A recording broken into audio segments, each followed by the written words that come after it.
Então, a sessão está sendo gravada a partir de agora. Então, saudando a todos e a todas. Hoje nós estamos, então, no dia 7 de julho de 2021, nesse encontro aqui do nosso grupo de pesquisa, no âmbito do projeto de pesquisa dos fundamentos da proteção de dados na contemporaneidade. E hoje nós vamos ter essa apresentação sobre a proteção de dados na China, né, no direito chinês, com os 3 colegas, com a Daniele Marcon, com o Rafael Ferreira Costa e com o Rafael Scaroni Garcia. E nós vamos, então, analisar nessa linha aqui do nosso grupo, que se encontra com alguma periodicidade nas quartas-feiras, de discutir assuntos de proteção de dados e nessa vertente agora, olhando para fora do Brasil, e não só para fora do Brasil, mas também para fora do modelo LGPD-GDPR, que é o nosso chão tradicional, né, dessa comparação LGPD-GDPR, que é verdadeira e deve ser feita, mas para expandir um pouco os horizontes. Então, eu queria aqui dizer que isso é bem interessante do protagonismo de vocês, 3 pesquisadores, conduzirem hoje aqui. Eu só vou fazer uma apresentação e vocês vão tocar, e aí depois vai vir as provocações dos colegas. Então, vocês tomem o tempo que precisarem tomar para fazer as considerações de vocês, né, desse grupo. A China, para mim, também sempre... Não que eu seja um especialista em China, tem colegas muito mais especialistas em China, né? A gente pega, por exemplo, na área de processo e arbitragem, o Guilherme Riso Amaral, um cara assim, que desenvolveu muito, pelo menos aqui no Rio Grande do Sul, na China. Tem um amigo nosso da França, o Gustavo Cerqueira, mesmo sendo professor na França, é um grande estudioso da China, mas para a gente se aproximar mais, né? Então, eu, por exemplo, acho muito interessante a questão, e aí já vou passando a palavra para vocês, do novo Código Civil chinês, que entrou em vigor, né? Primeiro nós tínhamos a parte geral do Código Civil chinês, que já tinha até algumas regrinhas ali de proteção de dados, né? Na verdade, não na parte geral, mas agora na parte especial que entrou em vigor nesse ano. Então, levar em conta também essa questão do novo direito civil chinês, que eu acho bem relevante, que pode ser objeto de estudo, tem influências germânicas bem claras, o direito japonês também, a própria boa-fé aparece lá, e com esse desenvolvimento legislativo dessa PIPL, enfim, aí vocês até podem dizer como é que está se dizendo no mundo aí, mas o Personal Information Protection Law. E eu faria uma pergunta só, que eu espero que a gente enderece, né, que é a minha curiosidade, né? Porque se fala muito da China, a gente, num primeiro olhar, teria uma ideia da China sem proteção de dados ou com muito pouca proteção de dados, um nível baixo, né? Mas eu queria saber de vocês, será que a China está agregando algo e proteção, de repente, em alguns pontos, até maior do que a gente já conhece? Ou algumas soluções diferentes?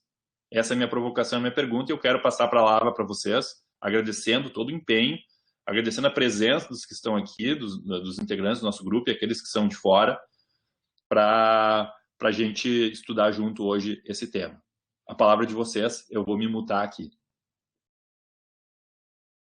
Bom, professor, em primeiro lugar, eu falo em nome do grupo para agradecer essa oportunidade que o professor nos concedeu e possibilitar essa pesquisa em 3 semanas, né? Então, um pouco minha culpa, assim, foi uma iniciativa de voluntários, tanto minha quanto a Daniela e do Rafael também, e é uma oportunidade única nesse âmbito do estudo da proteção de dados.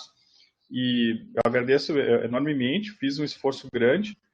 Vão ter várias deficiências, porque o volume é muito grande de informações, e ao longo da explicação eu vou fazer uma breve introdução de como a gente razoavelmente estruturou. Aí eu vou falar, vai ser uma ordem, digamos assim, do mais geral ou específico. Eu vou introduzir um pouco a questão, falando um pouco sobre o sistema jurídico da China, por questões, né, o sistema chinês pela importância geopolítica e econômica que a China exerce na atualidade. Falando sobre o sistema em termos mais gerais, sistema político, um pouco do jurídico, aí com um interesse mais na autoridade nacional chinesa, no papel que ela exerce dentro desse sistema. E, então, o Rafael Garcia, ele segue, aí especificando os temas que ele escolheu, vai tratar também sobre o novo Código Civil chinês e aspectos da proteção de dados. Aí, ao longo do tempo, vamos tentar responder a sua pergunta, professor, que é extremamente relevante. Tem, sim, vários elementos nesse ponto. E, por fim, a Daniele vai trazer aspectos mais específicos ainda da própria lei. Daí. A gente resolveu chamar ela tanto de PIPL, né, ou Lei de Proteção de Informações Pessoais, ou Lei de Proteção de Dados da China. Então, a gente vai assumir como sinônimos esses termos. Bem, então, feitas as introduções, antes de mais nada, eu sou aluno do curso de doutorado, e o professor tem participado ativamente do grupo, as discussões excelentes, com bibliografias, e nesse momento de estudo, eu recomendo fortemente que o grupo, pelo menos com algumas noções, algumas ideias, defenderia um outro modelo. É que esse modelo de regulação, ele acaba sendo vinculado, então, com um estilo, com um modelo de Estado chinês. E aí eu vou contar um pouco, como muitos sabem, né, o secretário-geral do Partido Comunista Chinês, ele exerce as funções de presidente do Estado, as funções também de o chefe de Estado, chefe de governo e chefe do poder militar, e também chefe especialmente dessa estrutura que a China adotou, que é a Comissão Central de Assuntos do Cyberespaço. É um órgão superministerial, vamos dizer assim. E abaixo dele existe, então, a autoridade, né, a Cyberspace Administration of China, é a administração do cyberespaço chinês, que seria, sim, muito distante o razoável equivalente à Autoridade Nacional de Proteção de Dados chinesas. O que eu gostaria de introduzir é que as resoluções, a preocupação do sistema chinês é muito mais um planejamento de longo prazo. É uma forma de analisar, pelo que eu tenho visto, bem diferente da brasileira, né? Falando do nosso ponto de vista aqui, e também da GDPR. Em resumo, eles, digamos assim, ao longo desse tempo, eles coletaram as inovações teóricas ao longo do tempo e trouxeram, então, para suas leis. Um sistema deles, dessa lei recente aprovada, né, agora, não, que o projeto de lei do PIPL, ele integra, então, vamos dizer assim, um ecossistema de proteção de dados. É importante ressaltar que no sistema chinês, é um sistema que todos sabem, eles se chamam capitalismo de Estado, ou um socialismo de mercado. A China, vamos dizer que ainda hoje ela integra o que os dois sistemas têm de melhor e talvez de pior. Nesse aspecto ao mesmo tempo em que ela propiciou, então, a partir da Revolução de Mao e desses aspectos históricos, com o fracasso da Revolução Cultural e a abertura econômica a partir dos anos 70, em 78, o Deng Xiaoping começou a abrir a economia chinesa com várias reformas estruturais econômicas, até então a chegada do poder do Xi Jinping, que hoje, hoje ele exerce um mandato sem limites no sistema chinês, ou seja, desde o 19º Congresso Nacional Chinês, Xi Jinping, ele exerce o controle, a tendência, e muitos vêm falando, é de uma centralização ainda maior dos poderes políticos e econômicos de regulação do sistema chinês. Nessa perspectiva, a China também, a lei de proteção de dados chinesa, estou ainda fazendo os introitos, que ela se integra na questão da CSL, que chamam, né? A Lei de Cibersegurança da China. Essa lei foi aprovada em junho de 2017.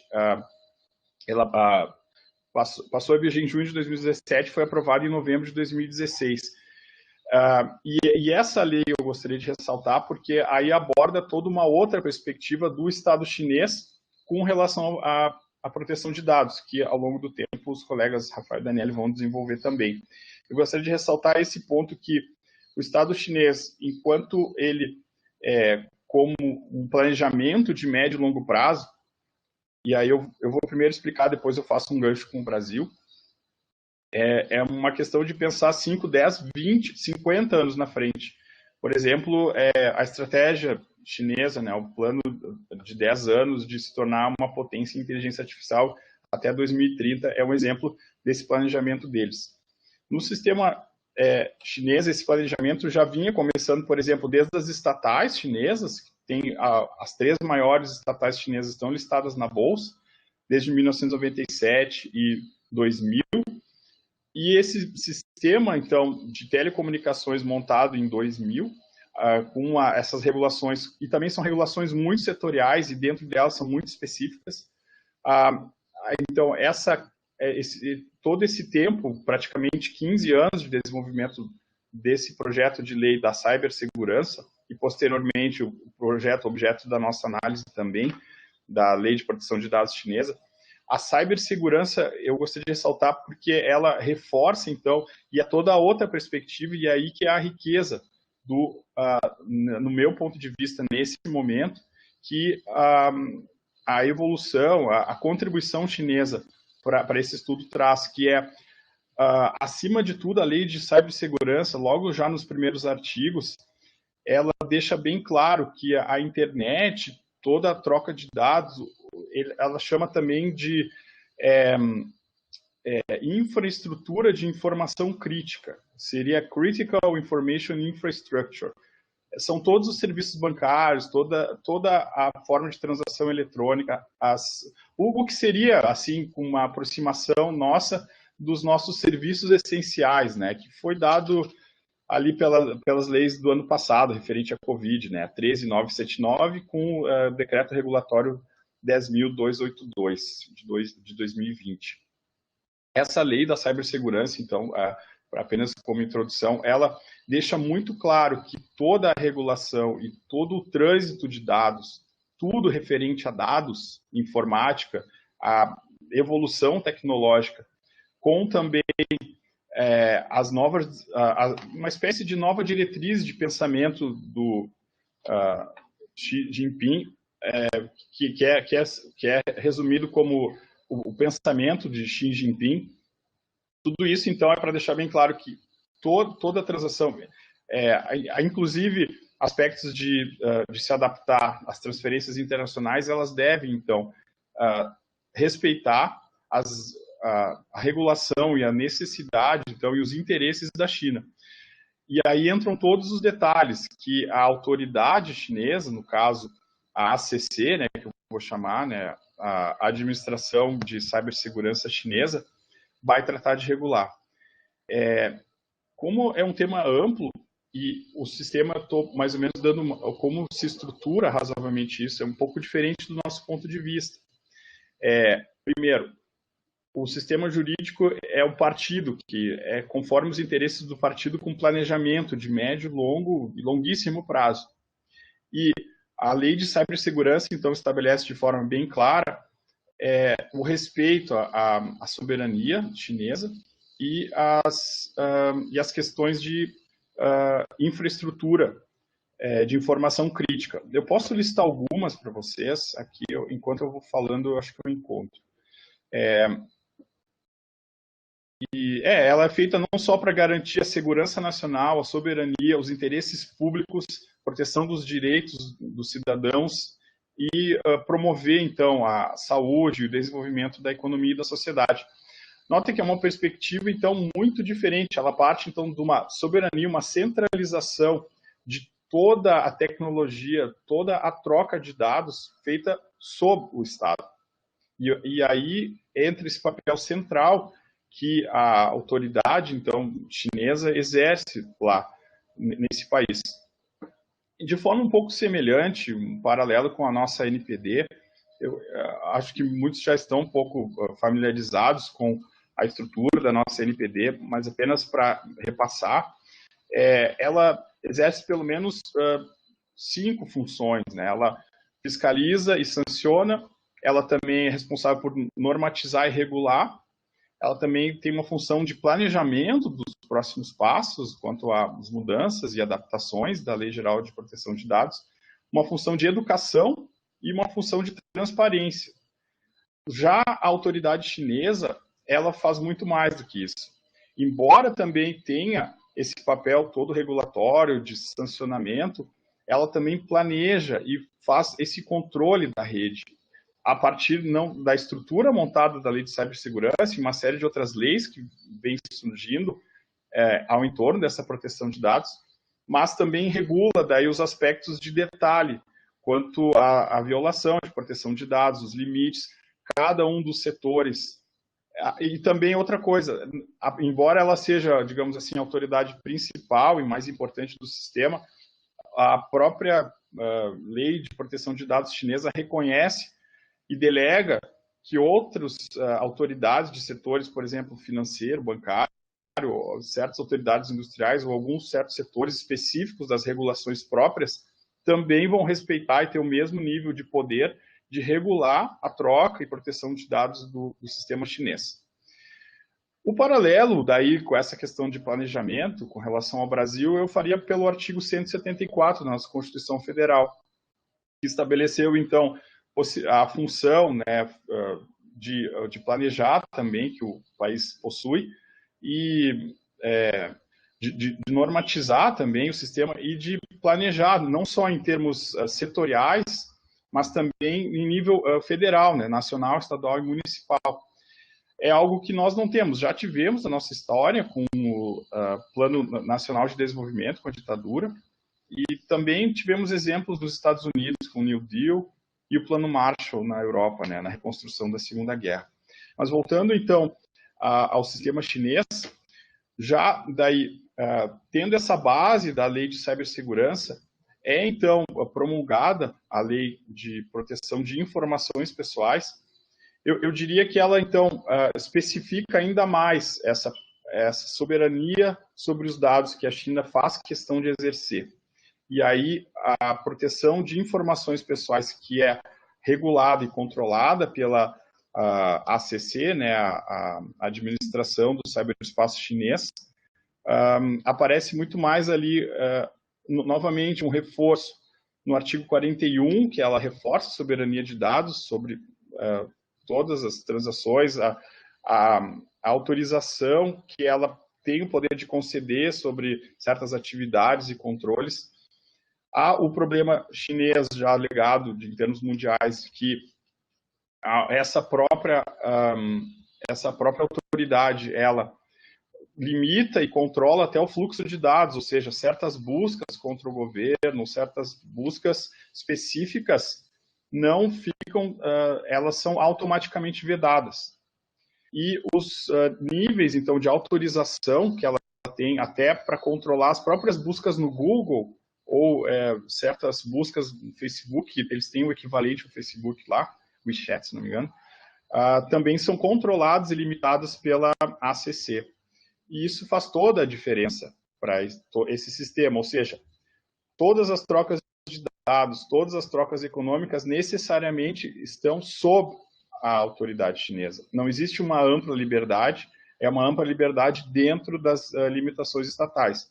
Isso traz reflexos bons e ruins, né? Eu não vou estender essa análise, mas apenas referir que, embora isso seja para o Estado chinês, que tem um partido único, né, é um regime autoritário, ele, então, agindo dessa forma, ele acaba, assim, vamos dizer assim, os direitos fundamentais, o direito à liberdade, o direito ao livre exercício político, a livre manifestação do pensamento, o exercício religioso, há uma série de limitações e perseguições em função disso, por causa desse controle exercido pela ACC, né, pela autoridade.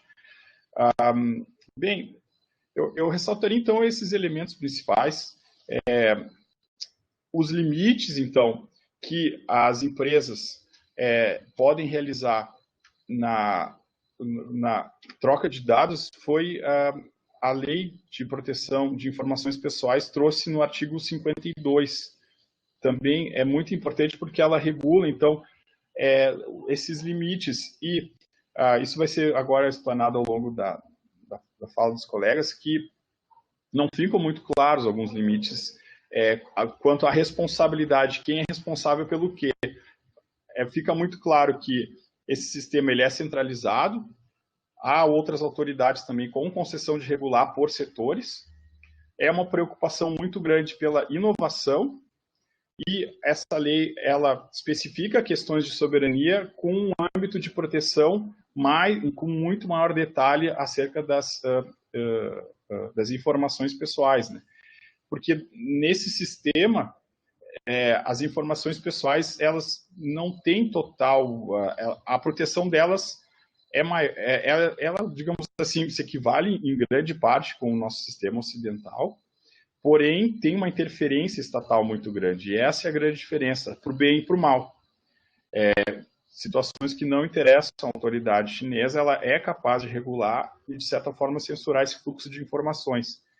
E a ênfase nessa soberania estatal, todas as informações obtidas a partir de empresas chinesas, cidadãos chineses, devem, então, serem monitoradas, e todo o tratamento, toda essa questão que também os colegas vão falar, deve estar sob o controle da autoridade chinesa.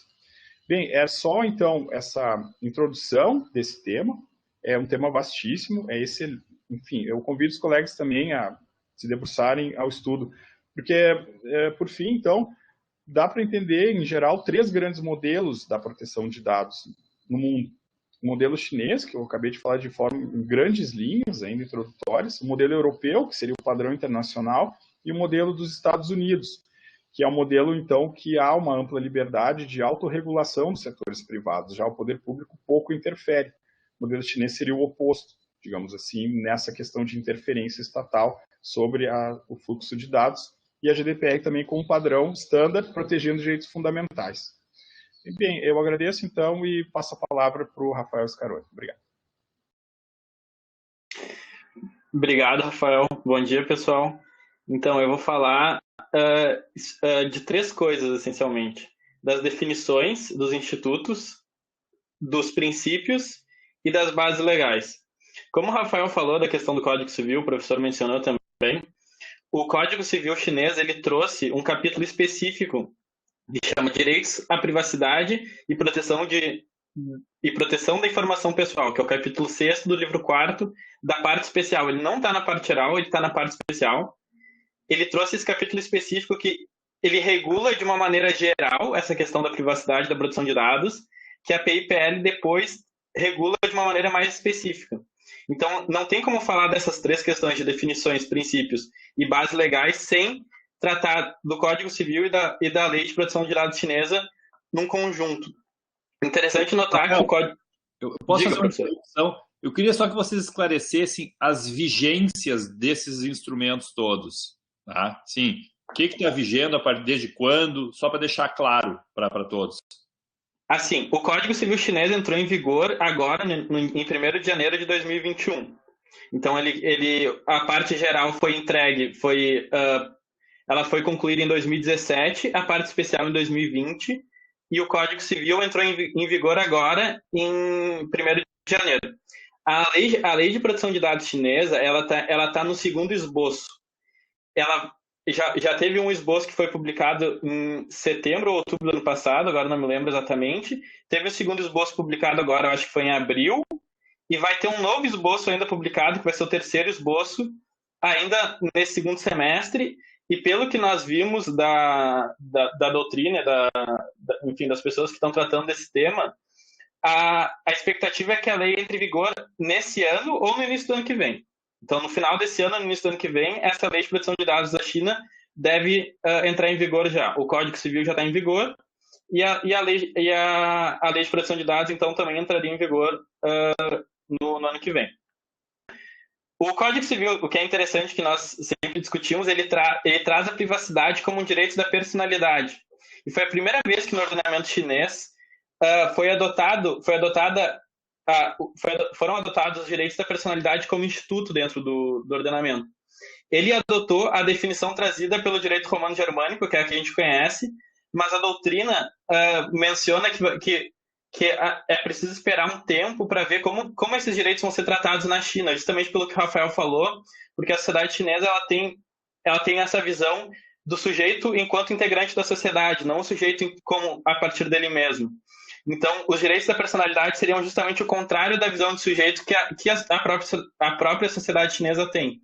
Então, é importante que tenha sido positivado, mas tem que ter essa ressalva de como será tratado.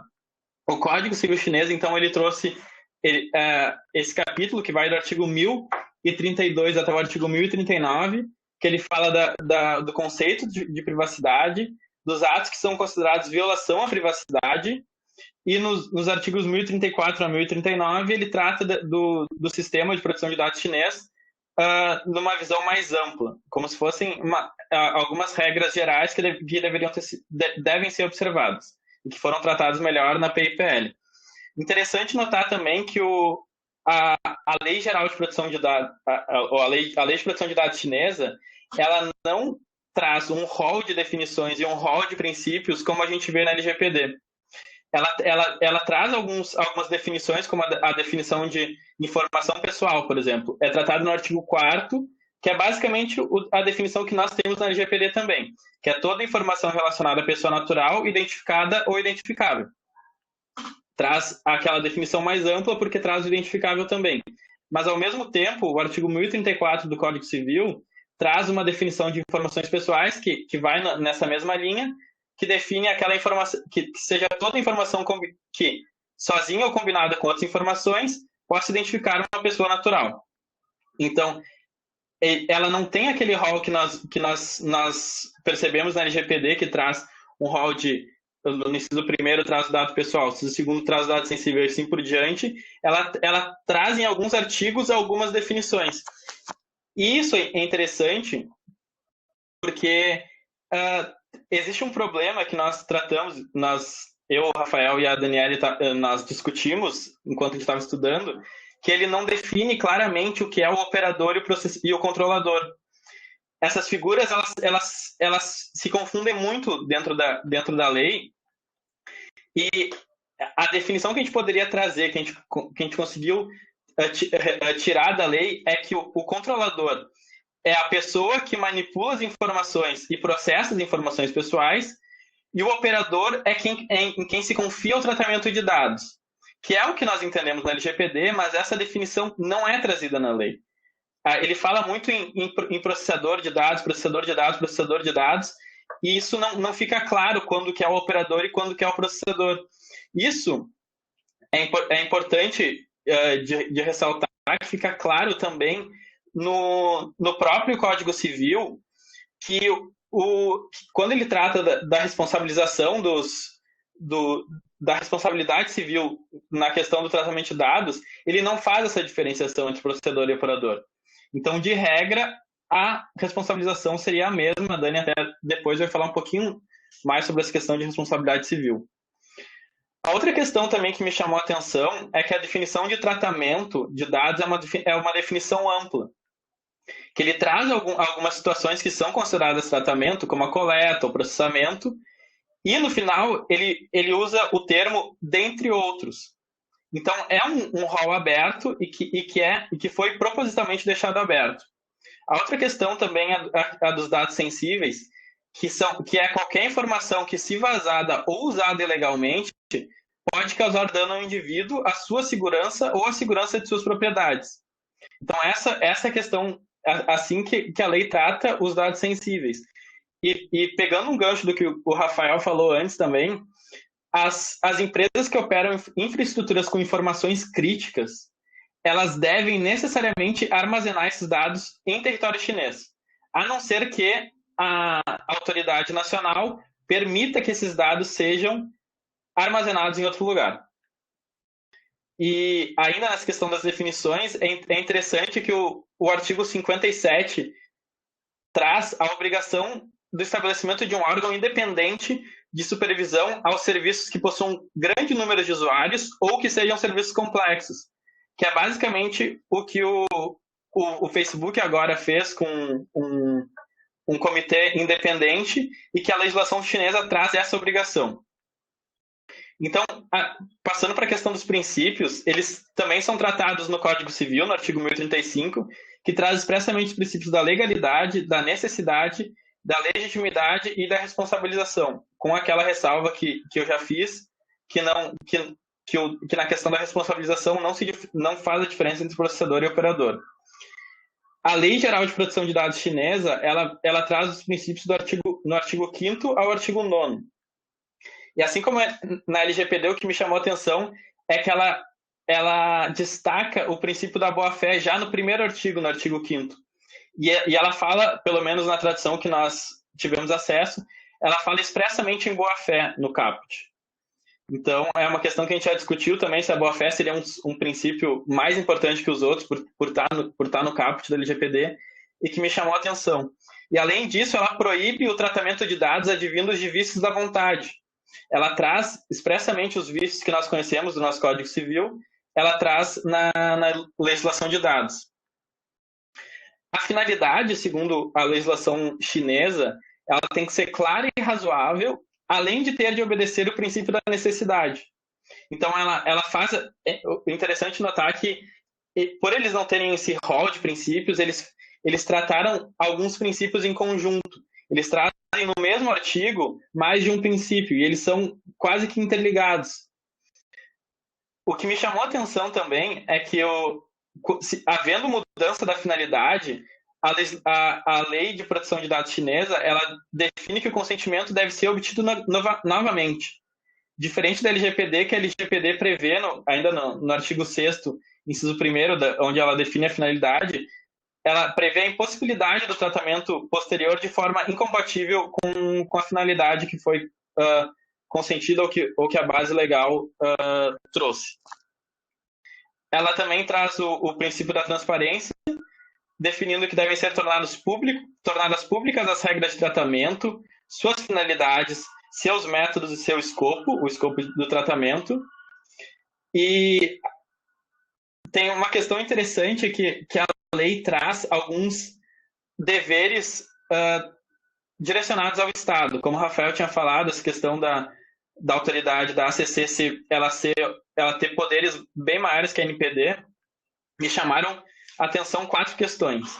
A primeira é que o Estado deve estabelecer e melhorar o sistema de proteção de dados pessoais. Isso a NPD também tem como obrigação. A segunda é que o Estado deve fortalecer a publicidade e a educação em relação aos dados pessoais.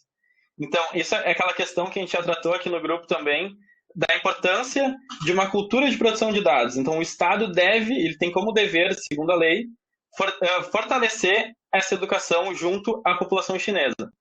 A terceira é que o Estado deve participar vigorosamente, tá, na lei está escrito vigorosamente, no desenvolvimento de regras internacionais de proteção de dados. Então, é o que o Rafael também tinha falado da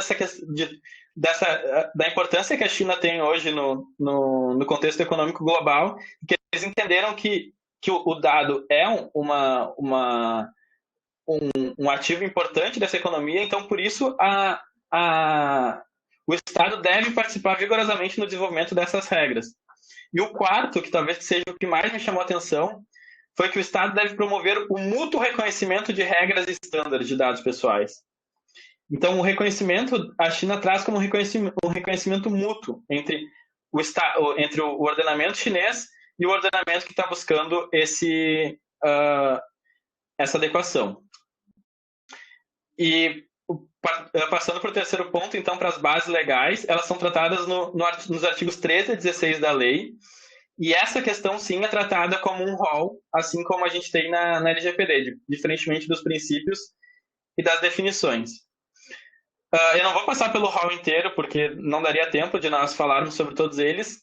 Eu destaquei 2 questões das bases legais que me chamaram a atenção. A primeira foi que a base a legislação chinesa também traz a base da execução de contratos, parecido com a LGPD, mas com uma diferença muito importante, que ela não traz a última parte da execução do contrato a pedido do titular dos dados. Então, essa parte não existe na lei chinesa e, na prática, faz uma diferença gigantesca que tu precisa, que, de alguma maneira, o titular dos dados peça a execução daquele contrato e a lei chinesa não prevê isso. A segunda é que a lei trouxe, no segundo esboço, agora no primeiro não existia, foi a única base legal adicionada no segundo esboço, a previsão do tratamento de dados públicos, que eu até discuti com o professor esses tempos, que nós entendemos como uma base legal implícita na LGPD, ou que pelo menos não está ali nos incisos do artigo 7º, que ela é trazida na LGPD no artigo 7º, parágrafo 3º, que o parágrafo 3º também seria uma base legal própria, que ele diz que o tratamento de dados pessoais cujo acesso é público deve considerar a finalidade, a boa-fé e o interesse público que justificaram a sua disponibilização. A regra chinesa é bem parecida com essa e ela trouxe expressamente como uma base legal. A outra questão é que as disposições que prevêem consentimento escrito ou em separado que sejam trazidas em outras regras que possam vir ser a fazer parte do ordenamento chinês no futuro, essas regras elas vão ter prevalência em relação à legislação chinesa. Então, se uma lei prevê que o consentimento em escrito ou em separado é necessário e a legislação de proteção de dados, ou a lei de proteção de dados não prevê essa necessidade, vai prevalecer a lei que prevê isso. Outra questão também é do tratamento de dados de menores, que a legislação chinesa trouxe como necessidade o consentimento dos pais ou dos tutores para menores de 14 anos, enquanto a LGPD fala em crianças, que é até 12 anos incompletos, e adolescentes, que são entre 12 e 18 anos. Então, a LGPD necessita que uma pessoa mais velha ainda tenha o consentimento pelo titular.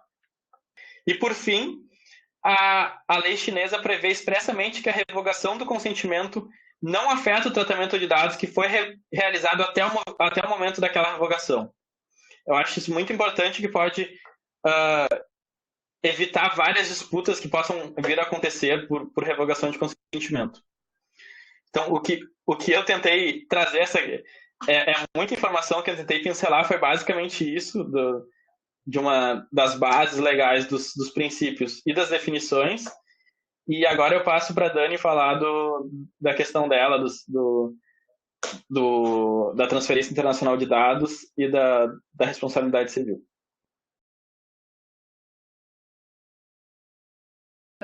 Bom dia a todos. Eu também, então, sou ex-aluna da Faculdade de Direito, me formei no final do ano passado, tenho pesquisado com os Rafaéis o tema, né, da proteção de dados na China, e eu vou falar, né, rapidamente sobre 3 temas, na verdade. O primeiro é sobre transferência internacional de dados, o segundo são sobre as decisões automatizadas, que estão tratadas também na PIPL, e o terceiro é sobre a responsabilidade civil, que se diz na legislação. Antes de tudo, eu acho que eu só queria fazer uma separação, né? A gente teve uma dificuldade adicional, que eu acho que os Rafaéis acabaram não comentando, de tradução, porque todo o material está em mandarim, e a tradução geralmente vem para o inglês, então a gente tem alguma coisa que se perde, né, nessa tradução da China para o inglês e aí para o português. A segunda é que existe uma diferença de 4 regiões administrativas. Então, quando a gente fala direito chinês, eu tenho, na verdade, uma coisa bastante ampla, né? E são basicamente 4 regiões administrativas, cada qual com sua respectiva legislação de proteção de dados. Eu vou mandar 4 links para vocês aqui no chat também, com a data de vigência, mais ou menos, tá? Mas a PIPL, ela se aplica para o que a gente chama de mainland, que é a maior parte do território chinês. Mas, além disso, a região administrativa de Macau tem uma legislação própria de proteção de dados que entrou em vigor em 2005, e ela é bastante similar à diretiva, né, da União Europeia anterior ao GDPR. A região de Hong Kong também tem uma Privacy Ordinance, que é de 2018, segundo o site que eu mandei aqui para vocês. O documento foi atualizado pela última vez nesse ano. Taiwan tem uma legislação específica de 2015. E agora, então, Mainland, que é a PIPL, que é o que a gente está discutindo. Então, quando a gente fala proteção de dados na China, a gente também está falando proteção de dados em Mainland, que é a principal região. E a PIPL, então, é essa. E a quarta lei, que é a que está em vigor já, que já foi comentada, é a Cybersecurity Law, que tem alguns temas que já estão tratados e que são repetidos agora na PIPL. Então, assim, o primeiro tema que eu escolhi tratar, né, a gente tem, de fato, vários temas. A legislação que está em discussão na China é bastante extensa, bem detalhada, e a gente tem alguns problemas, né, de tradução. Eu recebi uma versão atualizada da tradução essa semana, porque tinha um errinho lá. E aí, enfim, o primeiro tema sobre a transferência internacional é tratado nos artigos 38 e 43 do draft que foi divulgado em abril desse ano. E ela mostra uma relevância muito expressiva, né, da ACC, que é a National Cyberspace Administration. O primeiro ponto, né, são 4 hipóteses de transferência internacional de dados que está previsto na PIPL. A primeira é que é uma regra bastante curiosa. A ACC estabelece um limite em quantidade de dados que podem ser tratados, e a partir do momento em que esse limite é atingido ou superado, os dados precisam ser armazenados na China, na mainland, no território. E para que eles possam ser transferidos internacionalmente, eles precisam, então, contar com a autorização da ACC. O segundo é por meio de uma certificação por instituição especializada que esteja de acordo com as regras da ACC. É a segunda hipótese. A terceira é por meio de contratos celebrados com estrangeiros que estejam com cláusulas contratuais padrão estabelecidas pela ACC. É uma hipótese que é um tanto quanto similar ao que a gente tem na LGPD, embora a gente ainda não tenha as cláusulas padronizadas pela ANPD. E a quarta é que... e aí tem outras hipóteses, né, previstas na legislação. E o que eu queria, são bases diferentes, né, do que a gente tem na nossa LGPD, né? Por exemplo, a gente tem a autorização quando for por medida de segurança do titular, que não está prevista na PIPL, por exemplo, mas a gente vê uma predominância da função da autoridade chinesa, né, nas decisões relacionadas à transferência internacional. O artigo 39 é curioso porque ele estabelece que o titular deve ser notificado, né, quando os dados dele são coletados dentro da China e vão ser transferidos depois, ele precisa ser notificado, ele não precisa dar o consentimento para essa transferência internacional. E aí, nessa notificação, em tese, se explicaria a finalidade, para onde está indo, quais são as medidas, enfim. Outra base é a que, se autoridades judiciais ou administrativas estrangeiras solicitarem a transferência, o órgão interno competente precisa autorizar a operação, a não ser que exista um acordo de cooperação internacional. Essa hipótese existe, né, na nossa LGPD. Eu posso transferir dados internacionalmente a pedido das autoridades, mas eu não tenho essa limitação, né, do órgão interno autorizar especificamente aquela transferência específica, como tem aqui, em que precisa ser analisado. E, por fim, tem outras duas questões bastante relevantes, que é a possibilidade de restrição ao processamento de dados baseada quando se constatar dano ao direito dos titulares ou ofensa à segurança nacional. São conceitos bastante amplos, que vão depender da discricionalidade, provavelmente, do governo, e que ficam previstos na PIPL, artigo 42. E a possibilidade de o governo chinês impedir a transferência internacional de dados contra países que estejam impondo alguma medida restritiva contra a China. Então, a gente vê um diálogo muito forte entre a legislação de proteção de dados chinesa e os objetivos econômicos do governo, enfim, as relações exteriores que são desenvolvidas pela China. E aí, tudo isso que eu falei até agora, né, tá no draft, não tá em vigor, e aí eu trouxe um pouquinho o que acontece na Cybersecurity Law, que está em vigor desde 2017. O artigo 37 dessa lei, eu mandei o link para vocês, ele estabelece que os operadores que reúnem ou produzem informação pessoal ou dados relevantes nas atividades na mainland, essa é uma lei, né, da mainland, devem armazenar as informações internamente. E aí, se por questões comerciais ou negociais for preciso mandar para o exterior, né, os órgãos do Estado devem conduzir uma análise de risco e autorizar.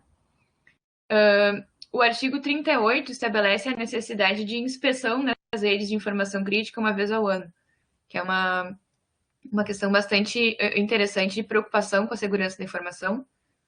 E o artigo 66 prevê a imposição de penalidades em caso de violação ao artigo 37, que determina o armazenamento de dados dentro do território chinês, inclusive prevendo a responsabilidade pessoal das pessoas diretamente encarregadas, mediante pagamento de multa, e aí tem a limitação, né, aqui, entre 10 mil e 100 mil yuan, que equivale a mais ou menos, pela conversão que eu fiz, a 80 mil reais o teto, né, mas é uma responsabilidade pessoal. Além disso, tem outros 2 documentos que são interessantes, que são os Measures for Security Assessment of Cross-Border Transfer of Personal Information e Guidelines for Data Cross-Border Transfer Security Assessment. São 2 documentos que estão em inglês, que estavam em discussão, né, mas o principal de todos é a Cybersecurity Law. E um outro dado importante, né, é que para o processamento de dados, quando o processamento de dados, né, o tratamento ocorrer fora do território chinês, tem uma exigência de que se nomeie um responsável por essa atividade que esteja dentro da China, para que ele possa...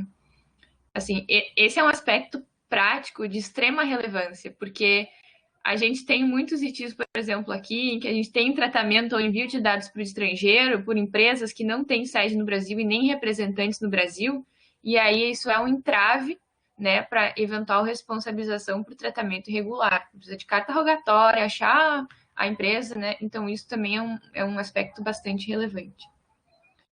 O segundo tema que eu escolhi tratar é sobre decisões automatizadas, é um tema que eu gosto muito, e eu acho que a legislação chinesa traz ele de uma maneira muito interessante, principalmente se a gente comparar com o GDPR e com a LGPD. Primeiro, ela estabelece que o tratamento automatizado... O primeiro ponto é que existe uma definição na PIPL sobre o que é uma decisão automatizada. E isso já é uma diferença com relação à LGPD.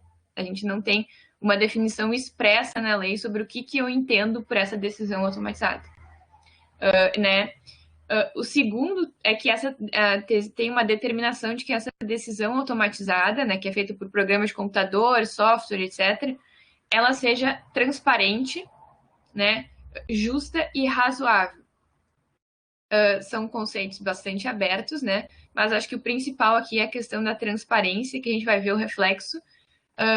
O segundo ponto que eu gostaria de destacar é que tem uma norma específica, né, na PIPL no caso das decisões serem tomadas por razões de marketing.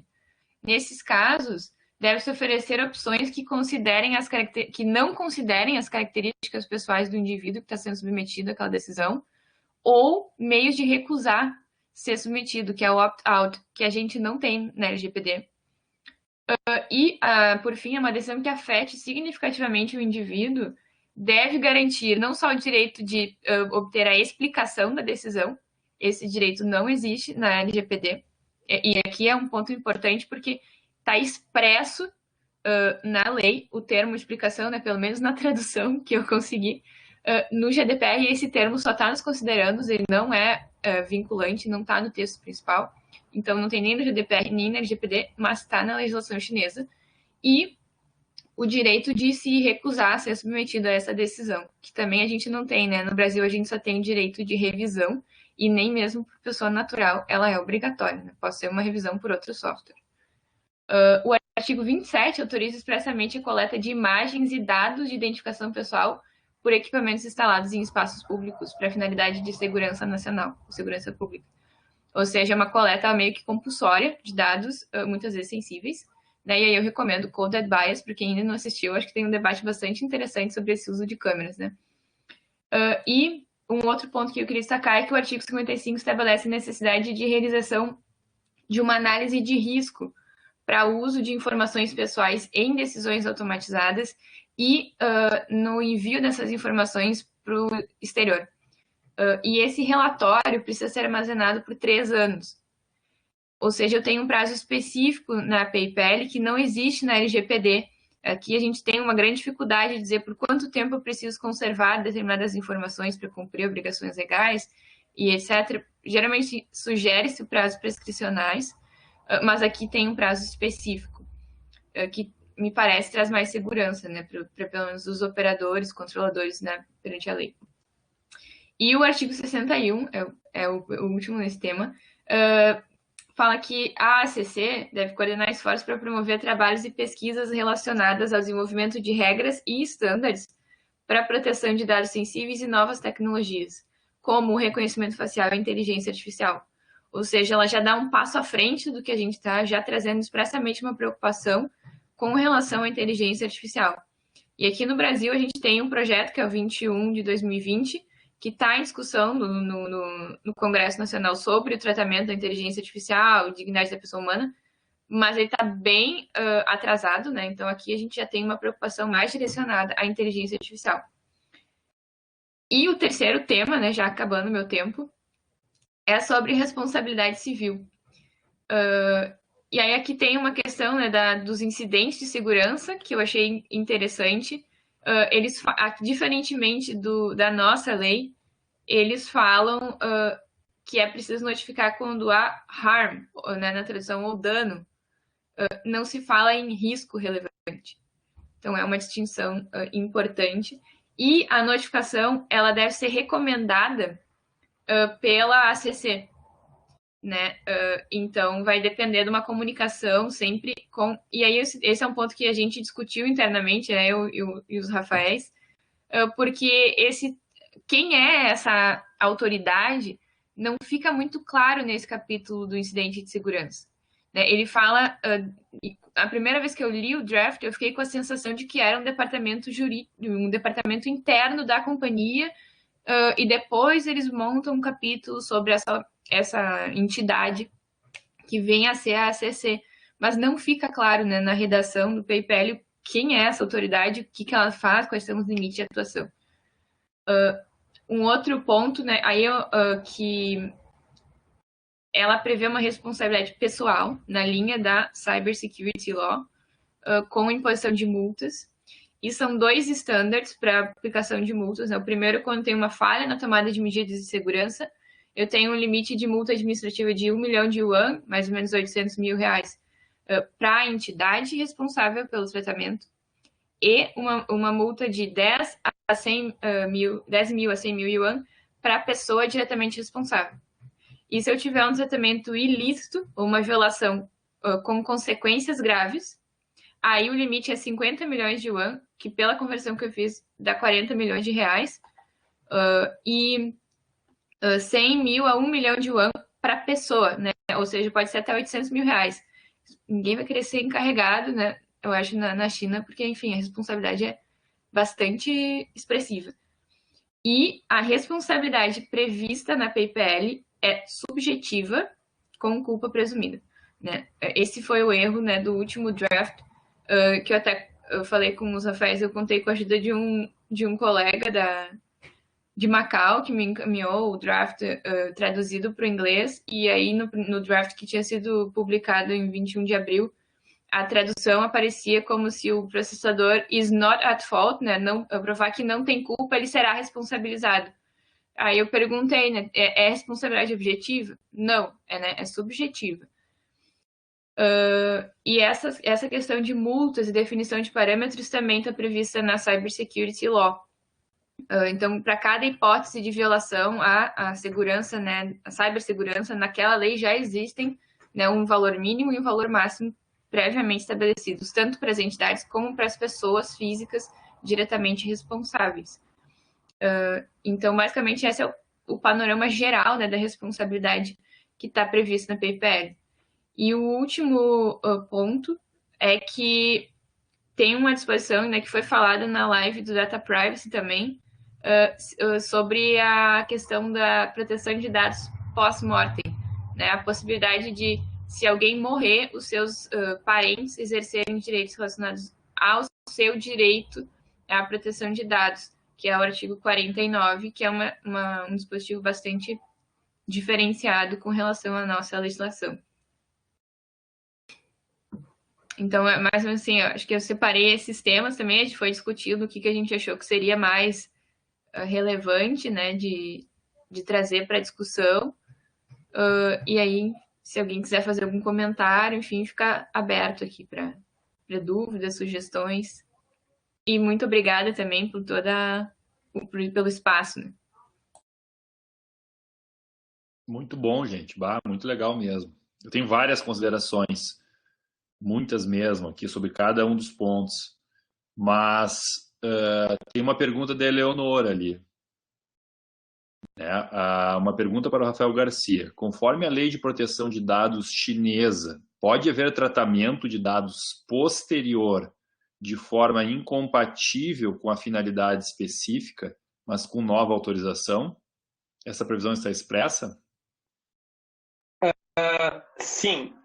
A questão, o artigo 14 da PIPL traz que se houver uma mudança na finalidade do tratamento, deve ser obtido um novo consentimento para essa finalidade nova que foi trazida pelo tratamento. Então, havendo uma nova finalidade, tem que ter um novo consentimento. É basicamente isso que o artigo 14 da PIPL traz. Uhum. Fique à vontade. Excelente mesmo as considerações de vocês. É bem interessante isso, né, das distinções. O Rafael Ferreira Costa colocou aqui muito bem essa, né, a questão do planejamento a longo prazo, da presença do Estado, da forma diferente de trabalhar, enfim, do funcionamento do Estado chinês, da cultura chinesa.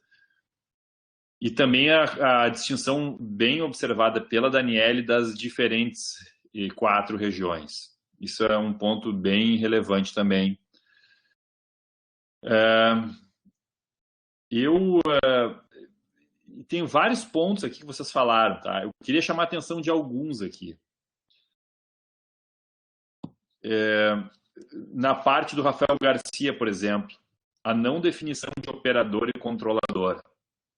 Que é algo interessante, porque eu cheguei a ficar pensando, e às vezes a gente fala sobre esse assunto. Esses dias eu estava numa aula no IDP lá, o Instituto de Direito Público, e aí tem que abordar o assunto controlador e operador. Aí vem aquele monte de situação, saiu a cartilha da NPD há pouco e tal. Eu fiquei pensando, interessante essa abordagem de não distinguir. E às vezes eu fico pensando se não atrapalha mais a divisão do que efetivamente ajuda, tá? A nossa conceituação. Porque a gente poderia responsabilizar. É claro que a gente pode dizer que vai ter insegurança jurídica, né? Mas talvez pudesse estar na... E aí, claro, né? Se a gente for ver as distinções, nós temos distinções, por exemplo, nas medidas de segurança tem algumas coisas comuns. A questão da notificação dos incidentes de segurança, se a gente for ver bem, a princípio é o controlador que faz. Na responsabilidade civil, na nossa LGPD também. Mas é um ponto que eu acho assim, sempre interessante para uma...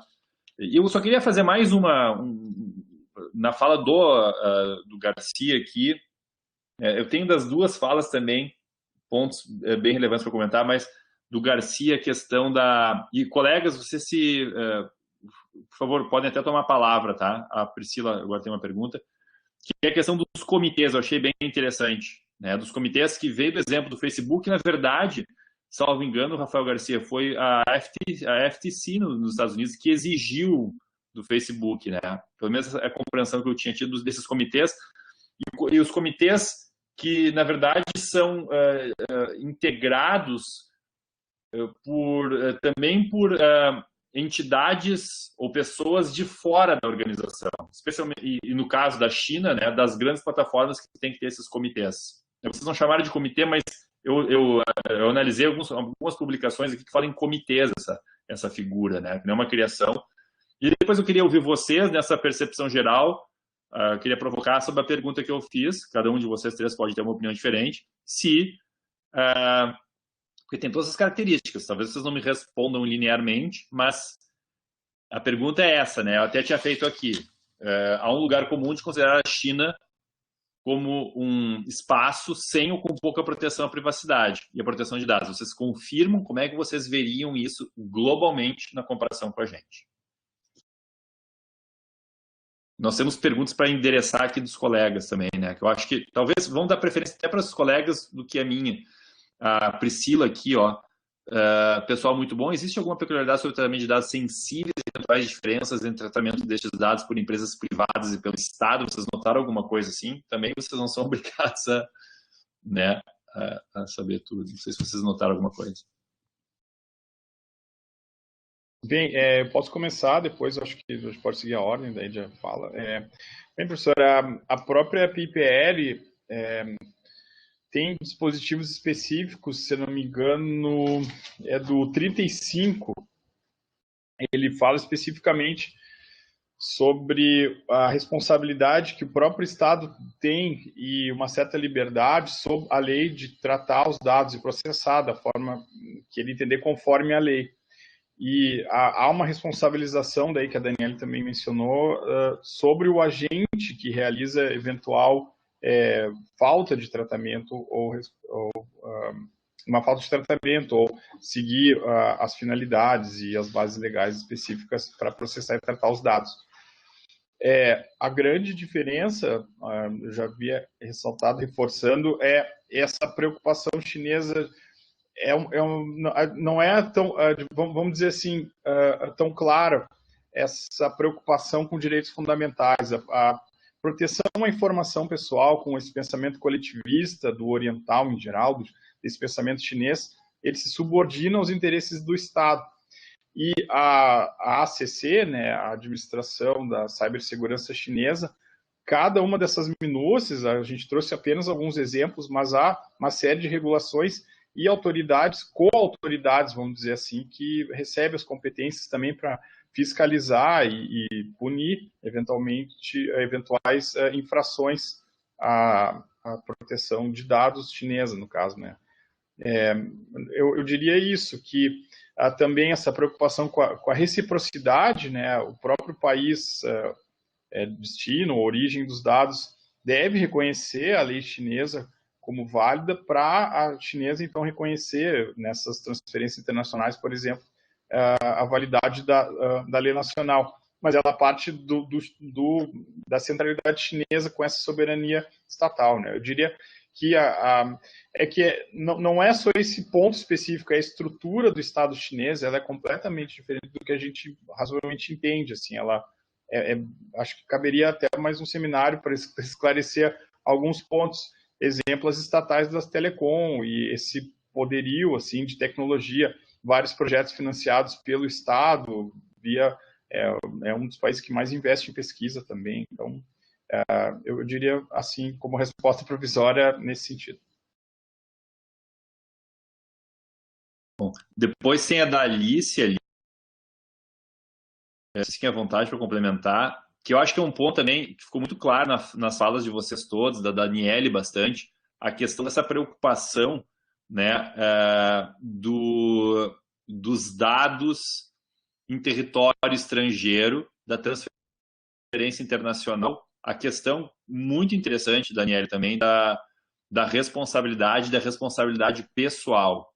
Isso aqui, aquela questão de haver um responsável para o dado que vai para o exterior, de haver um responsável em solo chinês. Muito interessante isso. Não sei se você endereçar a pergunta da Alice, mas é importante narrar a pergunta, porque depois, né, para a gente ter acesso, enfim, eu não me recordo se aparece depois no vídeo também o texto do chat. Tá. Não, eu só queria fazer um endereçamento primeiro à pergunta da Priscila, que não é um endereçamento exatamente no sentido, mas ela pergunta se existe alguma peculiaridade sobre o tratamento de dados sensíveis e eventuais diferenças entre o tratamento destes dados por empresas privadas e pelo Estado. E a PIPE, ela estabelece, né, o que são dados sensíveis, ela usa muitos esses termos, né, entre outros, etc., né, tanto para definição de tratamento como dentro dos dados sensíveis. Mas existe uma diferença de tratamento entre que é dada na parte da responsabilidade. Enquanto o tratamento irregular de dados, e aí não tem distinção se são dados pessoais ou são dados pessoais sensíveis.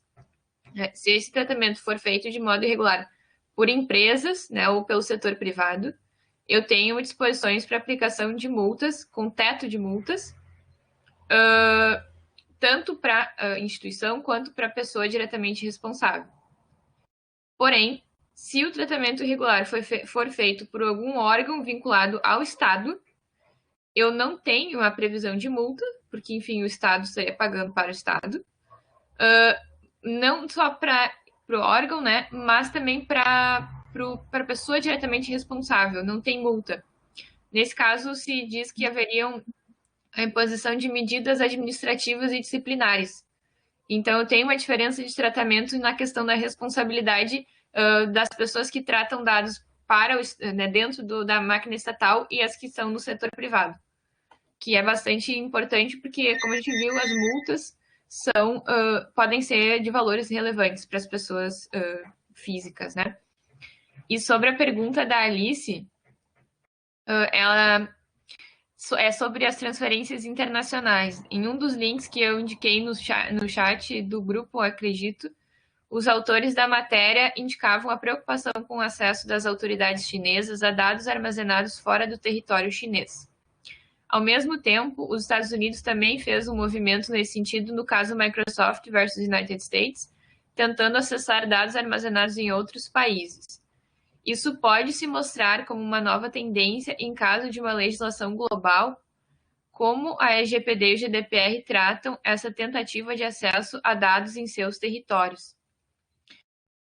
Eu achei a pergunta da Alice bem espinhosa, particularmente, não quero falar besteira, mas eu acho que tem uma questão bem importante relacionada a esse tema, que é a parte dos efeitos extraterritoriais de cada legislação, que eu ia falar, e eu acabei tirando da minha parte, porque eu achei que não era tão relevante, não tem uma distinção tão grande entre a PayPal e a lei brasileira, né?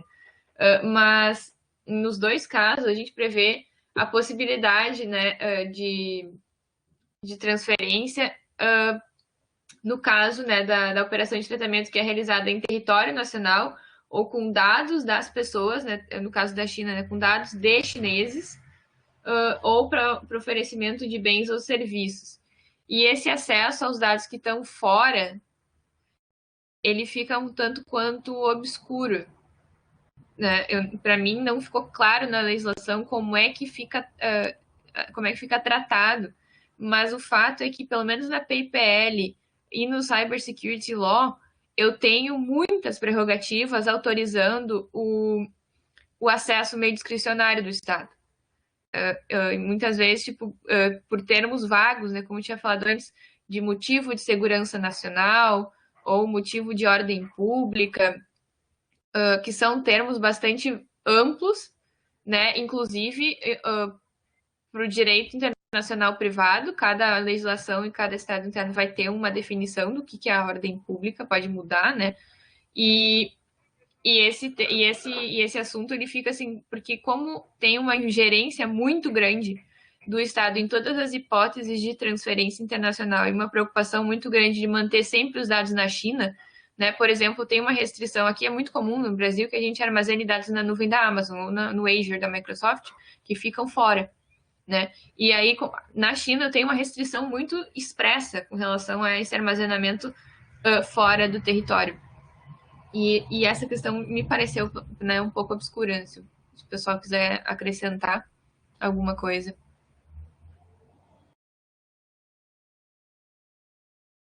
Eu queria só responder a pergunta do professor dessa questão da legislação chinesa, que foi a gente até discutiu isso quando a gente conversou, que foi o poder que a China tem hoje, economicamente, de fazer prevalecer a vontade dela dentro do comércio internacional.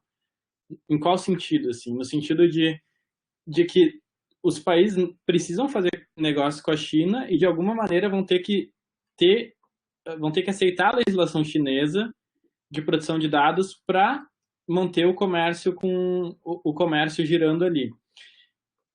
Mas, para além disso, eu acredito que a lei traz várias questões muito interessantes, assim, que eu acho que daqui nos próximos anos vão ser estudadas e podem, inclusive, ser replicadas em várias das legislações que a gente já conhece, principalmente o que a Daniele falou ali da revisão de decisões, essa questão dos comitês que o professor falou, eu vi aqui também, foi realmente a FTC que obrigou o Facebook a ter, mas que a lei já prevê. Eu acho que vai ser um modelo a ser estudado, assim, que realmente vai servir como modelo em várias questões. Só para acrescentar, né, a visão global, pelo menos que eu fiquei da PayPal, é que ela tem muitos temas parecidos com a nossa legislação, e que assim, é um sistema um pouco diferente, principalmente pelas características específicas do sistema jurídico chinês e da presença do Estado, né? Mas eu fiquei particularmente surpresa lendo todo o draft e todas as disposições, porque ele é de fato bastante similar à nossa LGPD, e eu fiquei com a impressão de que muitos dos temas que dizem respeito à proteção de dados estão mais avançados na China do que no Brasil. Né? Apesar de a gente ter o Marco Civil da Internet e outras legislações que tipo, já prevêem alguma forma de proteção aos dados pessoais e regulação da circulação de informações, eles têm uma questão de, me parecer, um peso na responsabilidade, na adoção de medidas, na elaboração de relatórios, nos registros de medidas de segurança muito forte, que a gente ainda tem que desenvolver aqui no Brasil, né? Então, me pareceu que é um sistema... Eu achei um sistema bastante complexo, né? E, em alguma medida, com um nível de proteção até superior ao do Brasil, porém, né, com várias ressalvas, principalmente, né, por muitas autorizações ao processamento de dados pessoais ou pessoais sensíveis por motivos genéricos no interesse do Estado, né, como esse caso de uma autorização expressa para a coleta de imagens para segurança pública e etc. Então, tipo, como é que eu não tenho, assim, tanto o reconhecimento, né, facial, tem uma preocupação maior com a inteligência artificial, com as novas tecnologias que a gente ainda tem que avançar aqui, mas também tem uma invasão maior, eu acho, na minha opinião, né, por parte do Estado, né, os limites do tratamento de dados que é apresentado para o setor privado são muito mais estreitos do que os limites que o Estado tem que obedecer, né? O tratamento pelo Estado, que é uma figura muito importante, né, no contexto chinês, ele fica mais amplo, né, menos limitado do que, pelo menos, no nosso sistema, em que tem uma paridade um pouco mais assim, expressiva com relação, né, ao tratamento de dados pelo setor público e pelo setor privado. Ótimo. Vocês querem dar uma olhada aqui? Eu teria também outras. Eu achei muito interessante a questão das decisões automatizadas que a Daniele tratou, né, que é um ponto que talvez seja de avanço, como ela mesmo colocou aqui. Realmente muito interessante aquela parte. Mas vamos, acho que tem mais perguntas aqui dos colegas, né? Eu acho que o Salim tinha uma pergunta ali, não sei se ele quer inclusive falar aqui, sobre boa-fé, Rafael, né? Rafael Garcia. Que me parece que estão nos dois, né? Tanto no Código Civil quanto na Lei de Proteção de Dados. É isso, Rafael Garcia? Sim. O Salim, até respondi para o Salim ali, eu acho que a gente estava com dois textos diferentes, mas o que eu falei, o que eu referi na apresentação foi que o artigo 5º aqui do texto que eu tenho, até mandei no grupo ali, é que ele traz o princípio da boa-fé expressamente. O Código Civil também trata do princípio da boa-fé, Agora eu não lembro se especificamente na proteção de dados, mas ele fala do princípio da boa-fé também. Que eu acho que o Salim tinha perguntado do que eu falei na apresentação ali. Opa, estão me ouvindo? Tá, pessoal, eu vou só botar esse ponto que eu acho que tá tocando o interfone aqui do apartamento, eu vou lá ver, deve ser alguma encomenda. Mas, enfim, eu acho que é só que a questão do artigo 5º que eu vi como princípio da sinceridade, né? Eu perguntei, será que é a boa-fé que eles estão se referindo? Eu acho que a gente está com um texto diferente para ver, não sei se eles mudaram para boa-fé ou se mudaram para sinceridade, né? Mas eu já volto aqui para fazer, já vem, desculpe.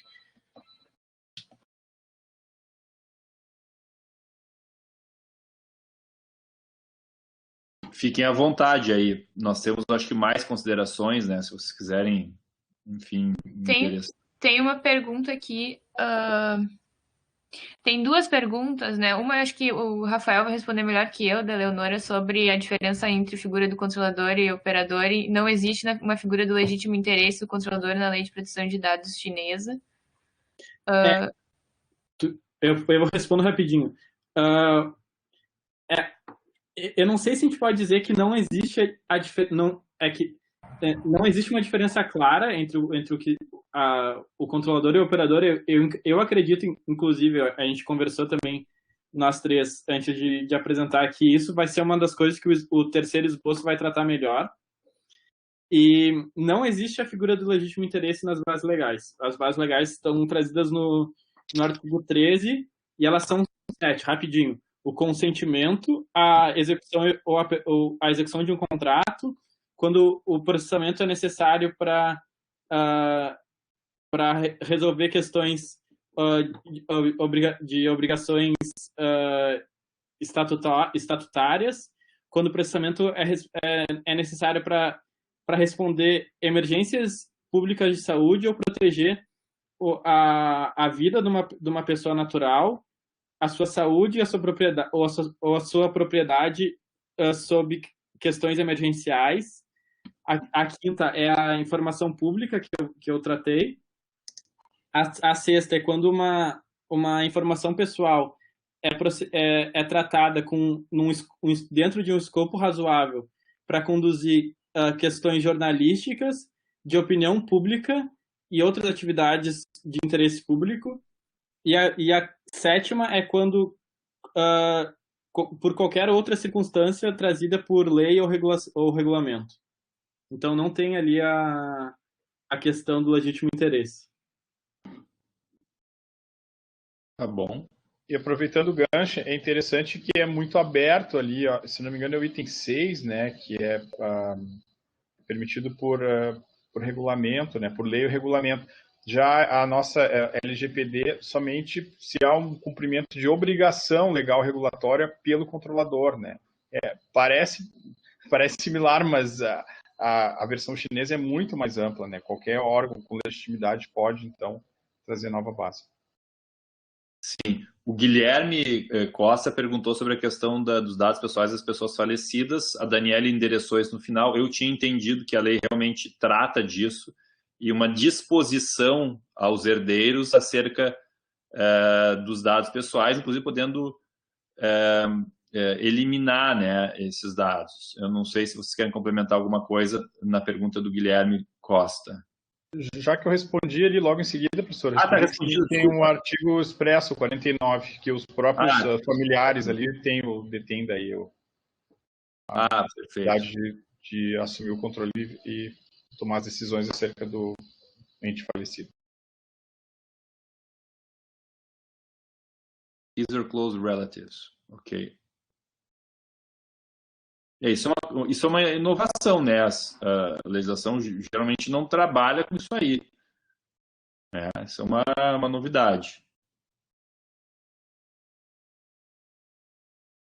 Quem mais aqui? Tem uma pergunta ampla do Giovanni, qual não são os limites da privacidade na China? Eu acho que já tinha uma compreensão, tem uma compreensão do que nós podemos falar em distinção de privacidade e proteção de dados, que é uma outra distinção. Quando a gente está falando de privacidade, é mais essa questão de observação da pessoa, tem uma certa, vamos colocar assim, uma fronteira comum com proteção de dados, mas na privacidade a gente está falando, eu acho que é isso que o Giovanni quer referir, mais a essa observação de comportamento, que, de novo, tem também na proteção de dados, né? Mas que tem uma peculiaridade. Eu gosto muito dos exemplos que distinguem privacidade e proteção de dados, que é a história do vizinho ou quem quer que seja que está nos observando pela janela. Isso não é um problema de proteção de dados, é um problema de privacidade. Então, não sei se vocês querem endereçar isso, mas a gente já teve uma ideia aqui, né, pelo que foi abordado. Professor, de forma bem rápida também, eu vou colocar ali dois termos da cultura chinesa que foi muito influenciada pelo confucionismo. Um é um termo chinês chamado Yin Si e o outro é a teoria de Li. A teoria de Li é... Ficou mudo, Rafael. A teoria, foi até aqui, né? A teoria de Li é um conjunto de preceitos que se aproximam muito de uma ética das virtudes. E aí, nesse momento, isso se relaciona com a privacidade, só que é uma perspectiva muito mais relacionada à moral, aos costumes. É uma espécie de direito natural, né? Mas a pergunta foi realmente muito ampla. E essa transição agora para a China moderna, desde a revolução, né, do Partido Comunista Chinês e todas essas reformas, a indicação, assim, a privacidade para o sistema chinês, ela tem outro sentido do ocidental. Embora se comunique, ela é limitada em alguns aspectos, tem essa influência estatal, mas a proteção de dados e a privacidade tem esses fatores culturais e morais, e a proteção de dados tem, então, esse fator estatal das autoridades chinesas, né? Assim, não tem como responder essa pergunta de forma tão, assim, uma frase ou duas, né? Mas eu vou colocar ali os termos-chave, podem, depois, no Google, outra pesquisa, aprofundar esses elementos de cultura, um pouco mais assim. É uma cultura muito complexa, né? Milenar, né? Com dinastias, etc. Sim. Quem mais? Bom dia. Eu fiz a pergunta. Com licença, professor. Claro, Giovanni. Porque o Estado chinês, ele é um país bastante autoritário e ele tem essa noção diminuta da privacidade, né? A gente observa ali que o cidadão chinês ali, ele é monitorado em todos os seus aspectos, principalmente os políticos, né? Seus posicionamentos nas redes, através dos mais diversos meios eletrônicos, né? Inclusive a coleta biométrica indiscriminada através de câmeras pelo país inteiro. Então, a própria neutralidade de rede lá que basicamente não existe, né? O Estado interfere em todas as camadas da internet e tudo que circula lá. Então, eu gostaria de saber até onde, assim, o Estado chinês e as empresas chinesas podem coletar esses dados para as suas finalidades institucionais e até onde o cidadão se sente lesado ou não com essa, digamos, intromissão.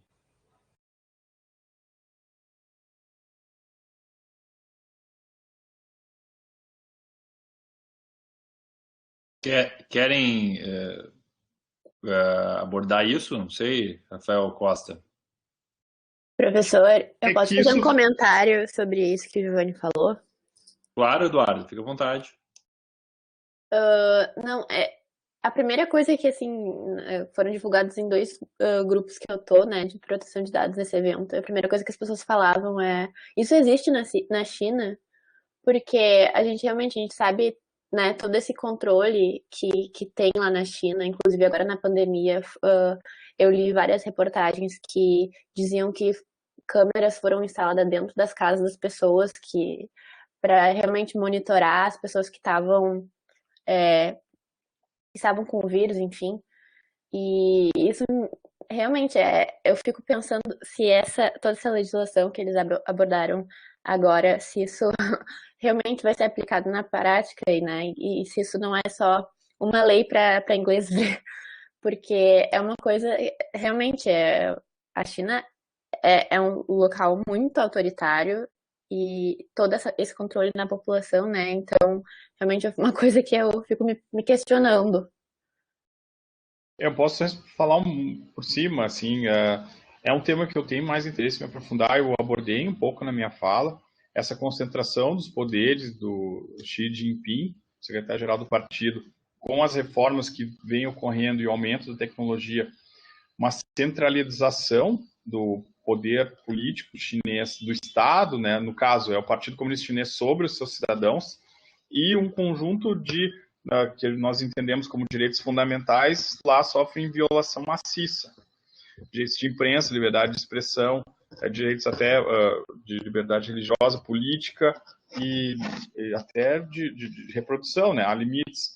Então, eu entendo que hoje responderia que a privacidade como o ocidental entende não é a mesma privacidade eu digo mais, a proteção de dados, né? A privacidade a gente falou algumas noções, o professor mencionou, mas a proteção de dados na perspectiva chinesa, ela tem um interesse estatal e estratégico para evitar a coleta de dados do cidadão chinês para o exterior. Eu diria que é essa grande, não só evitar estar sob o controle da autoridade chinesa, mas ela evitar fornecer, né, ou só dentro de bases que ela controla, e ao mesmo tempo controlar os seus cidadãos.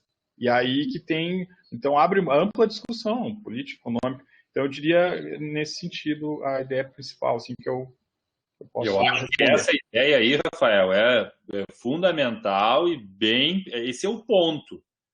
Cria justamente na ideia que a gente vê esse desdobramento nos pontos que a Daniela tratou ali, né? Olha, o controle do que sai, o controle do que entra muito para fora. Perfeito? Então, eu acho que esse ponto é bem interessante. Não, e essa questão, essa vinculação muito politizada, né? Eu vou colar os artigos que falam aqui, eu até fiz uma comparação, né, para minha apresentação dos artigos com a nossa, e eles simplesmente não têm correspondência com a nossa LGPD. E é esse artigo 43, né, que é das medidas, eu tinha destacado brevemente, mas ele é bem expressivo, né, na questão do poder que o Estado vai assumir.